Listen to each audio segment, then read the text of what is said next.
하나님의 말씀은 누가복음 18장 1절부터 8절까지입니다. 예수께서 그들에게 항상 스스로 기도하고 낙심하지 말아야 할 것을 비유로 말씀하여 이르시되 어떤 도시에 그 하나님을 두려워하지 않고 사람을 무시하는 한 재판장이 있는데 그 도시에 한 과부가 있어 자주 그에게 가서 내 원수에 대한 나의 원한을 풀어주소서 하되 그가 얼마 동안 듣지 아니하다가 후에 속으로 생각하되 내가 그 하나님을 두려워하지 않고 사람조차 무시하나 이 과부가 나를 번거롭게 하니 내가 그녀의 원한을 풀어주리라. 그렇지 않으면 늘 와서 나를 괴롭게 하리라 하였느니라. 주께서 또 이르시되 그 불의한 재판장이 말한 것을 들으라. 하물며 그 하나님께서 자기에게 밤낮 부르짖는 자기의 택하신 자들의 그 원한을 풀어주지 아니하시겠느냐? 그들에게 오래 참으시겠느냐? 내가 너에게 이르노니 속히 그들의 그 원한을 풀어주시리라. 그러나 인자가 올 때 땅에서 그 믿음을 만나보겠느냐 하시니라. 오늘 말씀을 가지고 과부 비유 속에 담긴 진짜 남편의 탄식소리라는 제목으로 말씀을 나누겠습니다. 헬라어로 기도한다는 말은 특별한 의미가 있습니다. 헬라어로 프로스 유코마이라고 하는데요. 의미는 사람이 기도하지만 하나님의 은혜로 그것이 되어진다는 그런 의미입니다. 헬라어에는 독특한 문법이 있는데요. 중간태, 또 수동태, 뒷포태 이런 말이 있습니다. 이 세 가지가 중간, 수동, 뒷포태가 이게 한꺼번에 들어가 있는 것이 기도하다라는 프로스 유코마입니다. 좀 어려워 보이지만 영어와 비교해서 생각하면 쉽습니다. 영어 동사는 두 가지가 있죠. 능동태, 수동태. 그 동사의 동작을 하는 주체가 누구냐. 그 동사의 결과를 받는 자가 누구냐에 따라서 능동태와 수동태가 구분됩니다. 근데 헬라어에서는요, 중간태라는 것이 있어요. 그러니까 주어가 어떤 동작을 하지만 결과적으로 그 영향이 자기에게 미치는 거. 그걸 중간태라고 합니다. 거기다가 또 디포테라는 것이 있어요. 다른 언어에 없는 건데 디포테라는 건 뭐냐면 수동태 같이 보이지만 사실은 그것이 누구에 의해서 능동태로 바뀌어지는 그런 현상을 나타냅니다. 그걸 쉽게 표현하자면요. 우리가 기도할 때 우리가 기도함으로 인해서 하나님이 그 하고 싶은 일을 이루신다는 것입니다. 우리가 기도해서 우리 목적을 이루는 것이 아니라 하나님이 원하시는 일이 있는데 하나님이 원하는 일이 그냥은 될 수 없고 우리 사람들이 그분에게 기도할 때 그분은 그 일을 하시겠다는 것입니다. 그러니까 하나님 많은 계획이 있어요. 그러나 계획을 움직이게 하는 것은 우리의 기도라는 것입니다.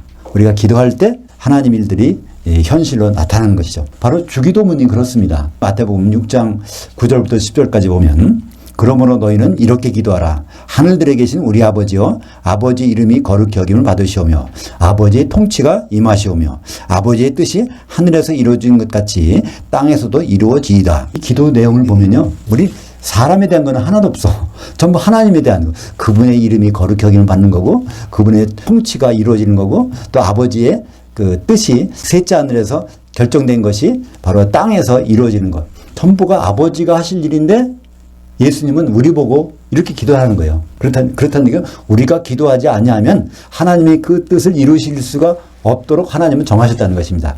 그러니까 기도를 가장 잘하는 방법은 무엇일까요? 하나님이 무엇을 하고 계신지 무슨 생각을 갖고 계신지를 안다면 그 사람은 기도를 가장 잘할 수 있습니다. 그죠? 우리의 입술로 그 일들을 고백할 때 하나님은 그 일을 하시겠다는 것입니다. 기도한다는 것은 우리가 뭘 필요해서 그걸 하나님께 아뢰는 것이 아니라 하나님이 지금 뭐가 필요하시지? 그분 뭘 하려고 하시지? 그것을 우리가 고백하면 하나님이 비로소 그것을 이루어 주신다는 말씀입니다. 그거를 헬라어 문법에서는 디포테라는 말을 합니다.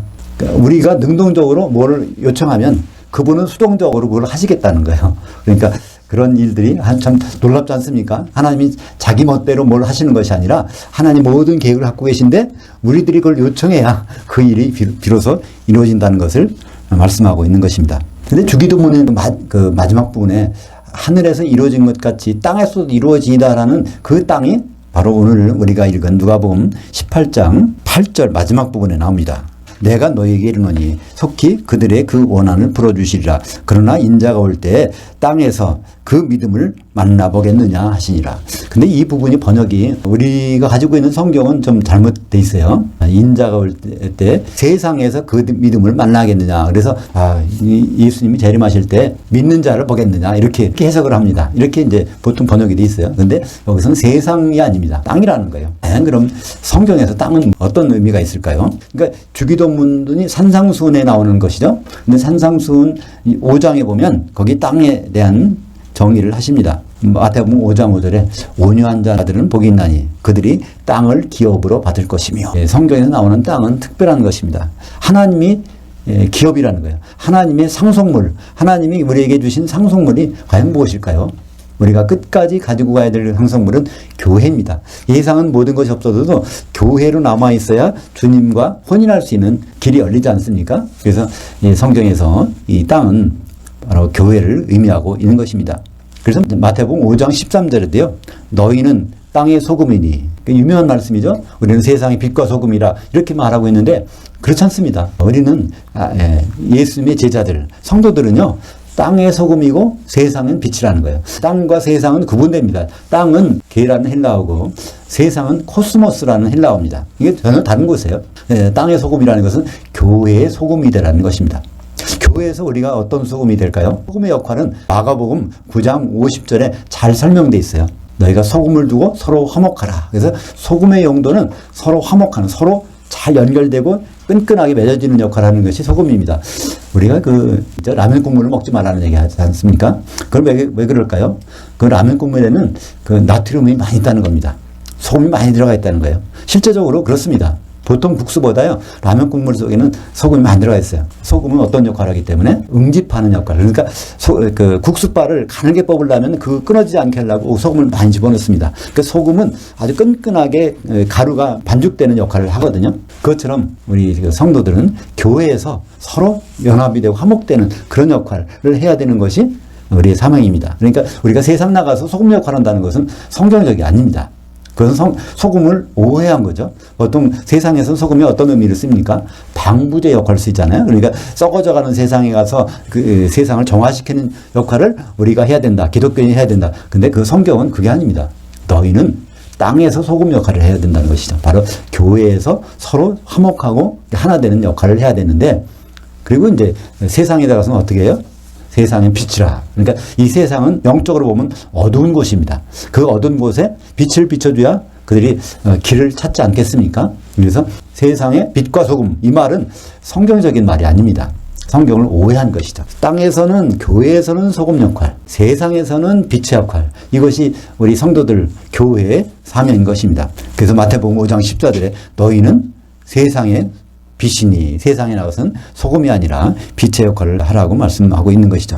예수님은 오늘 말씀을 통해서 재림 때 일어날 일들을 과부와 불의한 재판관을 통해서 비유로 말씀하십니다. 그러니까 오늘 누가복음 18장의 말씀은요, 그 전에 바로 17장의 말씀과 연결되는 말씀입니다. 그런데 누가복음 11장에 있는 부분들은 어떤 것으로 끝나죠? 바로 그리스도의 심판대. 그러니까 인자가 올 때 어떤 일이 벌어지는지, 그거를 마치 독수리들이 공중에 모여져서 거기서 심판받는 그런 일이 나타난다는 것입니다. 그 말씀을 하시고 이제 18장에 넘어와서 예수님이 재림 때 일어나는 일을 과부와 불의한 재판관의 비유로 설명하십니다. 그러니까 우리가 여기서 과부, 불의한 재판관, 이걸 통해서 바로 알 수 있는 것은 무엇일까요? 우리들이 모습이 과부라는 것입니다. 그죠?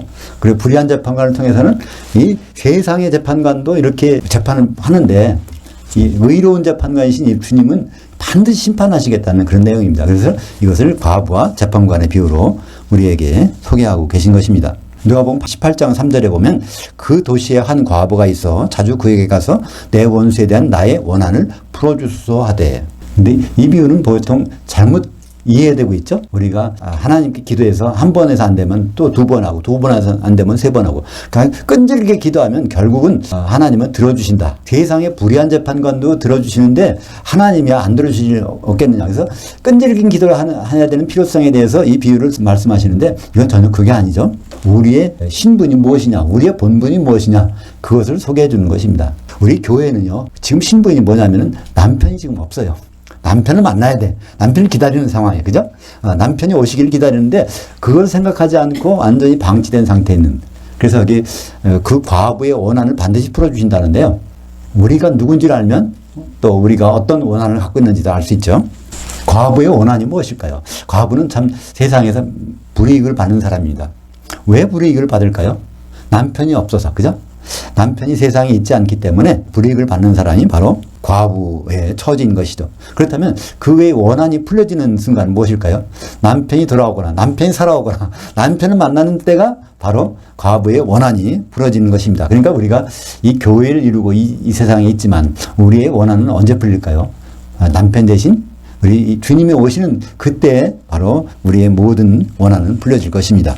바로 우리 기독교인들이 한 몸이 돼서 남편을 기다리고 있는 것인데 그것을 고린도후서 11장 2절에서 정확히 말씀하고 있죠. 내가 사도가 너희를 성도들을 정결한 한 처녀로 한 남편인 그리스도께 드리려고 중매했음이로다. 그러니까 우리는 우리 처지가 이미 혼인이 약속된 처지라는 것을 알 수 있어요. 근데 어떻게 해요? 한 남편과 그럼 우리는 어떻게 돼야 될까요? 한 신부, 한 처녀가 되는 것이 바로 우리의 본분인 것입니다. 이 거룩한 혼인에서 사도들은 중매쟁이고 우리는 한 약혼자가 되는 것입니다. 그러니까 한마디로 말하면 우리는 어떻게 보면 과부예요. 왜냐하면 우리 남편일 분은 이 세상에 지금 안 계셔. 눈을 씻고 쳐다봐도 지금 안 계시단 말이에요. 그러나 과부의 원한이 풀릴 날은 반드시 오게 되는 것이죠. 에베소서 5장 31절과 32절에 보면 성경 전체를 요약한 말씀이 나옵니다. 한번 볼까요? 그러므로 남자가 부모를 떠나 그의 아내와 합하여서 그 둘이 한 육체가 될지니 이 비밀이 크도다. 나는 그리스도를 향하여와 교회를 향하여에 대해서 말하노라. 헬라어에는 특별한 전치사가 있습니다. 아주 그 독특한 전치사가 있어요. 그것을 에이스라고 하는데요. 에이스가 붙으면 그분의 마지막 모습이 나옵니다. 그분의 마지막 목표가 나오는 거예요. 그러니까 그리스도를 향하여라는 것은 바로 예수 그리스도께서 어떤 모습이 될지 그거를 나타내는 것이고요. 교회를 향하여라는 것은 교회가 결국은 어떤 모습이 될지를 말하는 것인데 그것이 바로 그 남편과 그 아내라는 말이 그 에베소서 5장 31절에 있지 않습니까? 사실 이 말씀은요. 창세기 2장 24절에 있는 말씀입니다. 창세기 2장 24절은 히브리어 문장 중에서 첫 번째 나오는 강력한 의지미래예요. 하나님의 의지, 하나님의 뜻이 분명히 선포된 것이 바로 창세기 2장 24절 남자가 부모를 떠나 그의 아내와 앞에서 한 몸을 이룰지니라. 이것만큼은 하나님이 반드시 하시겠다는 건데 그때의 남편이 누구죠? 바로 예수 그리스도. 그때의 아내는 누구죠? 바로 교회입니다. 그래서 그리스도와 교회의 궁극적인 모습은 남편과 아내, 신랑과 신부가 되게 하시겠다는 것이 하나님이 성경을 통해서 공개하신 하나님의 뜻인 것이죠. 그것은 에베소서 1장 4절부터 6절까지 자세히 설명되어 있습니다. 그리스도로 말미암아 우리를 예정해서 하나님의 아들들이 되게 하시고 그리스도로 말미암아 우리를 하나님께 영광 돌리게 하시는 것. 그러니까 하나님은 아들들을 많게 세우시는 게 한 가지 일이에요. 하나님은 누구밖에 없었죠? 독생자. 예수님밖에 아들이 없었어. 근데 아들들을 아들들을 그리스도 안에서 많이 만드시는 거예요. 어떻게 만들어질까요? 바로 독생자가 맏아들이 되는 순간에 하나님의 아들들이 생겨납니다. 그죠? 독생자가 맏아들이 되려면 반드시 피를 흘려야 돼. 십자가에서 피를 흘리면 그분이 부활할 때 맏아들로 부활하신다고 하니까 그러므로 말미암아 하나님의 아들들이 하나님께 영광을 돌리게 하신다는 거예요. 그러니까 여기서 무엇을 알 수 있습니까? 하나님은 아들들을 많이 만드시는 것이 목적이 아니라 하나님은 그 아들을 통해서 하나님께 영광을 돌리게 하신다는 거예요. 하나님의 영광 돌리는 건 무엇일까요? 하나님 목적이 달성되는 것이 영광 돌리는 순간입니다. 영광이라는 뜻은요, 무엇일까요? 영광이라는 뜻은요, 드러난다. 감춰진 것이 나타난다. 하나님 뜻이 드러난 것입니다. 영광이라는 것은 히브리 말에는 굉장히 무겁다는 뜻입니다. 너무 무거워. 그러니까 큰 바위 덩어리 같은 거예요. 근데 그게 어떻게 될까요? 쓰나미가 몰려나면 그게 드러나지 않습니까? 그것처럼 영광이라는 깊이 묻혀있던 것이 드러나는 것을 영광이라고 그러는데 하나님의 깊은 뜻은 뭘까요? 예수 그리스도가 교회와 합해서 한 몸이 되는 것이 드러나는 순간이 바로 하나님의 최대 영광입니다. 그 영광 찬송이 어디 나타날까요? 요한계시록 19장 6절에 할렐루야. 할렐루야는 여호와를 뽐내고 자랑하는 뜻입니다. 성경에서 신약 성경에서 할렐루야가 처음 나오는 것은 거기밖에 없습니다. 하나님이 결정하신 하늘에서 세우신 뜻이 땅에서 이루어지는 것, 바로 교회 가운데서 이루어지는 것이 바로 하나님의 영광인 것입니다. 그것이 요한계시록 19장 6절 하반절부터 7절까지 할렐루야 주 우리 하나님 전능하시니가 통치하셨도다. 우리가 즐거워하고 그렇게 기뻐하며 그에게 영광을 돌리세요.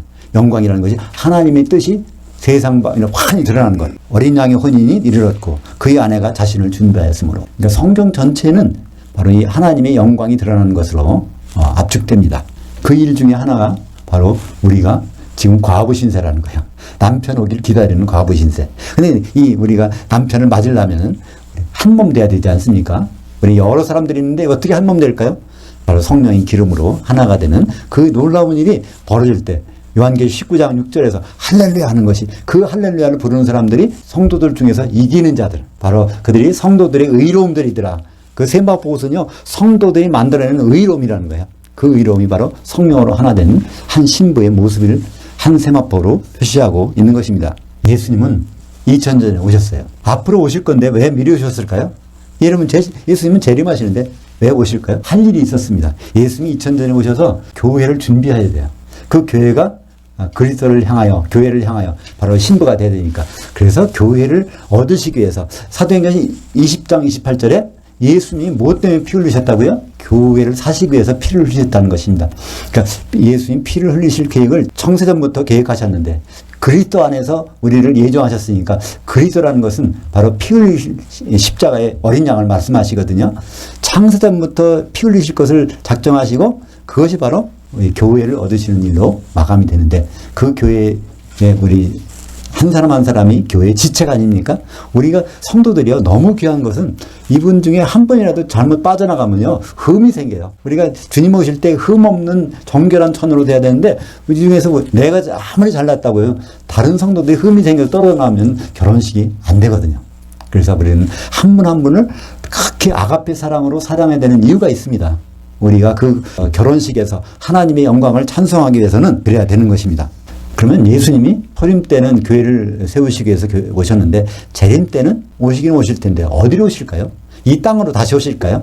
그렇지 않습니다. 성경을 보면 땅으로 오시는 것 같이 표현되어 있는데 그 땅은 바로 교회입니다. 땅에 올라가는 거예요. 어디로 올라갈까요? 바로 공중으로 올라갑니다. 히브리서 1장 6절에 보면 예수님이 오시는 곳이 딱 지정이 되어 있어요. 또 그가 마다들 이끌어 거주지에 다시 들어오게 하실 때에 근데 애석하게도 우리 성경들은 대부분 그가 마다들 이끌어 세상에 다시 들어오게 하실 때 그러니까 세상이라고 번역해놨어요. 코스모스라는 거로 번역해서 근데 사실 코스모스가 아닙니다. 우리는 코스모스의 세상에 빛이 돼야 되지만 히브리서 1장 6절은 코스모스로 오시는 게 아니에요. 거기에는 오이쿠메네로 오신다고 되어 있습니다.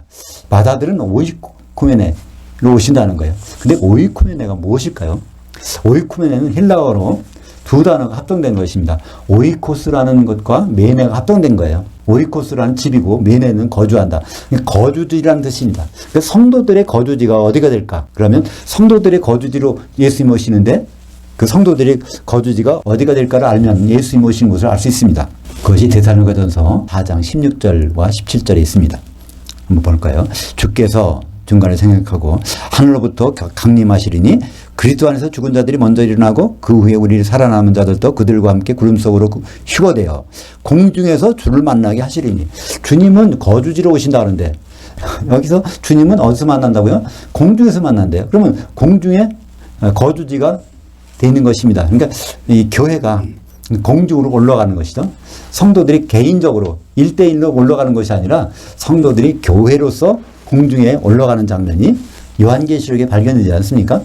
요한계시록 1장 10절부터 13절까지 보면 사도 요한이 몸은 밤모섬에 있는데 영으로 주의 재림하시는 날로 가서 거기서 보니까 7 촛대들 한가운데 인자 예수님이 계시는 장면을 목격했는 거예요. 그러니까 사도 요한이 시간 여행한 것입니다. 주님이 오시는 날로 갔는데 거기에서 나팔소리 들었어요. 하나님의 나팔소리가 들리고 거기 천사장이신 예수님 천사들을 이끌고 거기에 7 촛대들 한가운데 인자가 서시다는 모습을 말씀하고 있습니다. 그러니까 우리 주님이 오시는 곳은 촛대 가운데 오시는데 촛대가 무엇이죠? 요한계시록 1장 20절에 촛대 7 촛대는 7 교회들이라. 그러니까 교회 한가운데 예수님 오시는데 그것이 무엇일까요? 히브리서 1장 6절대로 오이쿠메네 성도들의 거주지로 오시는 것을 알 수 있습니다. 예수님은 반드시 재림하세요. 그런데 절대로 이 땅에는 오시지 않습니다. 왜냐하면 이 땅은 교회는 바로 공중에 올라가서 예수님을 맞을 것이기 때문에 절대로 지상에는 예수님이 오실 필요도 없고 오시지도 않습니다. 근데 공중에서 무슨 일이 벌어질까요? 그리스도의 심판된대요. 공중에서 벌어지는 일이. 근데 우리는 여기서 헬라어에서 아주 독특한 단어의 뜻을 생각해 볼 수 있습니다. 공중을 뭐라고 합니까? 헬라어로 아에르. 그러니까 영어 단어에 에어가 있잖아요. 에어가 거기서 오는 말이에요. 에어. 그러니까 아에르가 공중입니다. 근데 공중에서 사는 사람, 공중에 있는 사람들이 누굴까? 거기에는 토스라는 것이 붙습니다. 헬라어에는요, 뭐뭐 토스 하면 거기에 있는 사람이에요. 그럼 아에르에서 나온 말이 바로 아에토스입니다. 이 아에토스가 뭘까요? 이게 독수리입니다. 독수리를 헬라어로요, 아에토스라고 그래요. 독수리라는 것은 공중에서 거하는 자들. 그것이 바로 아에토스, 독수리들입니다. 우리 오늘 본문 누가복음 18장 바로 전에가 거기에 독수리들이 나와요. 우리들이 바로 공중에서 거할 사람들이라는 거예요. 누가복음 17장 34절부터 37절까지 제가 읽겠습니다. 내가 너에게 이르노니 그 밤에 둘이 한 자리에 누워 있음에 하나는 영접함을 얻고 하나는 추방을 당할 것이요 두 여자가 함께 맷돌을 갈고 있음에 하나는 영접함을 얻고 하나는 추방함을 당할 것이니라. 그들이 대답하여 이르되 주여 어디오니까? 이르시되 그 몸이 있는 곳에는 그 독수리들이 모여지느니라 하시니라. 여기 예수님이 마지막 때 재림 때 독수리와 주님이 만나는 장면을 주님은 그 몸, 실체라는 소마라를 썼고 그 성도들을 독수리들이라고 여기 말씀하고 있습니다. 독수리들이 바로 뭐라고 그랬죠? 아에토스들이 큰 독수리가 있는 곳. 주님도 독수리겠죠? 독수리가 독수리를 만나야 되니까. 이 말씀을 들었지만 이 말씀이 번역이 아주 잘못되어 있죠? 그날에, 그때 어떤 일이 일어나냐면 그 밤에 두 사람이 자고 있다가 한 사람만 데려감을 당하고 한 사람은 그냥 내버려 둔다는 거예요. 그 두 여자가 맷돌을 갈고 있는데 한 여자만 데려감을 당하고 한 여자는 그대로 버림을 당한다는 거예요. 이렇게 번역이 돼 있어서 주님이 이 땅까지 오셔서 이렇게 하시나 보다 생각하는데 그런 뜻이 아닙니다. 주님은 땅까지 안 오시고 공중까지만 오세요. 근데 이들을 다 데려가는 거예요. 데려가서 공중에서 두 남자가 거기서 한 사람은 영접이 되는 거예요. 혼잔치가 영접이 되는데 한 사람은 그 문에서 추방당하는 거예요. 또 두 여자도 맷돌 갈고 있다가 바로 올라가서 한 사람은 영접받는데 한 사람은 추방되는 거예요. 근데 두 남자, 두 여자는 무엇을 의미할까요? 두 남자는 잠을 자는 사람들입니다. 죽은 사람들, 죽은 성도들. 여기서 두 여자는 누구를 말할까요? 맷돌을 갈고 있어요. 먹고 살라고. 그러니까 살아있는 사람들, 산 사람이나 죽은 사람이나 전부 거기에서 가긴 가는데 그 앞에서 영접당하느냐 추방당하느냐 그것이 갈라진다는 것입니다. 근데 그들이 과연 무엇인가? 그들을 뭐로 예수님이 말씀하고 있습니까? 거기에 보면 그 몸, 그 실체가 있는 곳에 독수리들이 모여지느니라. 여기서 모인다는 단어는요, 수동태입니다. 그것이 그냥 모이는 게 아니라 에피시나고게라는 단어를 썼어요. 누구를 향해서 모이는 것을 뜻합니다. 에피가 붙으니까. 그러니까 우리가 예수님을 향해서 거의 다 성도들이 스스로 올라가는 것이 아니라 천사들이 데리고 올라가니까 수동태로 됐어요. 다 올라가서 있는데 거기에서 심판이 벌어지는 것입니다. 영접되는 사람과 추방되는 사람. 마태복음 25장에 나오는 그 열처녀 비유처럼 다 신랑은 만나긴 만나는데 거기서 기름을 준비한 자는 혼잔치에 영접되고 기름을 준비하지 않은 자는 바로 지옥으로 떨어지는 그 일이 벌어지는 것이 바로 누가복음에서는 바로 이 독수리들의 비유로서 설명되고 있는 것입니다. 그러니까 모든 기독교인들은 다 올라간다는 걸 알 수 있죠? 공중에서 심판이 벌어지니까 심판받기 위해서는 다 올라가는 거예요. 근데 거기에서 이 독수리들은 과연 무엇이죠? 하나님의 아들들입니다. 하나님의 자녀들이에요. 구원받은 사람들이에요. 영적으로 구원받은 사람들이에요. 근데 마지막 혼의 구원은 거기에 가서 결정되는 것입니다. 하나님은 예수 믿고 많은 사람들이 구원받아서 하나님 자녀 되는 것, 그것으로 끝나는 것이 하나님 뜻이 아닙니다. 하나님의 아들들은요, 반드시 한 몸이 돼야 돼. 그래야 결혼할 수 있거든요. 그 한 몸이 되는 일이 어디서 벌어질까요? 마태복음 9장 15절에서 예수께서 그들에게 이르시되 신부실 아들들이 신랑과 함께 있을 동안에 슬퍼할 수 있느냐? 그러나 신랑을 빼앗길 날이 이르니 그때는 금식할 것이니라. 이 신부실이 공중에 있는 신부 대기실, 거기에는 하나님 아들들이 우글우글한 거예요. 많이 있어요. 예수 믿는 사람은 다 올라가야 되니까 얼마나 많겠어요? 근데 그들 중에서 신랑을 뺏길 사람이 있다는 것입니다. 신랑은 누가 뺏길까요? 거기 혼인잔치 들어갈 때는 신부만 들어가지 다른 사람들은 못 들어가니까 거기서 신랑을 뺏기는 것이 그런 일이 벌어지는 것입니다. 바로 마태복음 25장 10절에 신랑이 오므로 준비했던 자들은 함께 혼인잔치에 들어가고 문은 닫히니라. 신랑을 다 봅니다. 기름을 준비한 자도 신랑을 보고 기름을 준비하는 자도 신랑을 봐요. 보는 데까지는 거기에. 근데 그 다음 결과가 아주 달라지는 것입니다. 교회는 주님의 과부입니다. 근데 과부의 원한은 반드시 풀어주신다고 주님은 직접 이 비유를 통해서 말씀하십니다. 주님은 누굴까요? 바로 주님은 의로우신 재판장이십니다. 그 불의한 재판관도 이렇게 원한을 풀어주는데 의로우신 재판장은 그것은 더욱 풀어주시지 않겠습니까? 디모데후서 4장 8절에 이제 후로는 나를 위하여 의의 면류관이 예비되었으므로 곧 의로우신 재판장이 그날에 내게 주실 것이라. 내게만 아니라 주의 나타나심을 사모하는 모든 자들에게도니라. 사도인 바울은 중매쟁이가 얘기하는 거예요. 나는 주님이 그분이 오시면 의로운 재판장이 오시면 그 자기에게 면류관을 주시겠다는 거예요. 잘했다고. 중매 참 잘했다. 사도들에게만 그 면류관을 주시나요? 누구에게도? 그분의 오심을 사모하는 자들, 남편 만나기를 사모하는 자들, 그들에게도 면류관을 주신 분이 바로 의로우신 재판장 예수님이십니다. 결국 원한은 누구의 원한이 풀리냐면 예수 믿는 사람들이 원한이 풀리는 게 아니에요. 그 중에서 누구에게만? 택한 자들에게만. 오늘 누가복음 18장 7절에 하물며 하나님께서 자기에게 밤낮 부르짖는 자기의 택하신 자들, 청함을 받은 자가 아니라 택하신 자들에게 원한을 풀어주시지 않겠느냐? 그들에게 오래 참고만 있으시겠느냐? 모든 기독교인들은 청함을 받은 자들입니다. 마태복음 22장에 보면요, 왕이 큰 잔치 벌어놓고 모든 사람을 청해요. 길에 가서 만나는 사람마다 다 불러오라 청하는 거예요. 근데 거기에 대해서 쫓겨난 사람이 있어. 예복을 안 입은 사람은 쫓겨납니다.